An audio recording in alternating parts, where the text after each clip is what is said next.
இங்கே பாதிரியார் வந்து பேசுகிறாரே அங்கி அணிந்து கொண்டு, இங்கே கடை வைத்திருப்பவர்கள் எல்லாம் கருப்பு சட்டைக்காரர்களா? அவர்கள் எல்லாம் கடவுள் இல்லை என்று சொல்பவர்களா?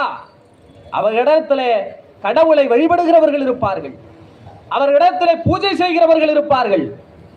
என்ன திராவிடர் கழகத்துக்கு சிறப்பு, என்ன தந்தை பெரியாருக்கு சிறப்பு என்றால், அங்கி அணிந்திருந்தாலும் புர்கா அணிந்திருந்தாலும் கோயிலுக்கு போகிற விபூதி பட்டை அணிந்திருந்தாலும் திராவிட கழகத்துக்காரர்கள் தந்தை பெரியாருக்கு ஏதாவது விழா எடுத்தால் நாங்களும் ஐயாவுக்கு எதையாவது செய்ய வேண்டுமே என்று வந்து நிற்கிறார்களே, இந்த உணர்வை தந்தை பெரியார் ஏற்படுத்தி வைத்திருக்கிறார்.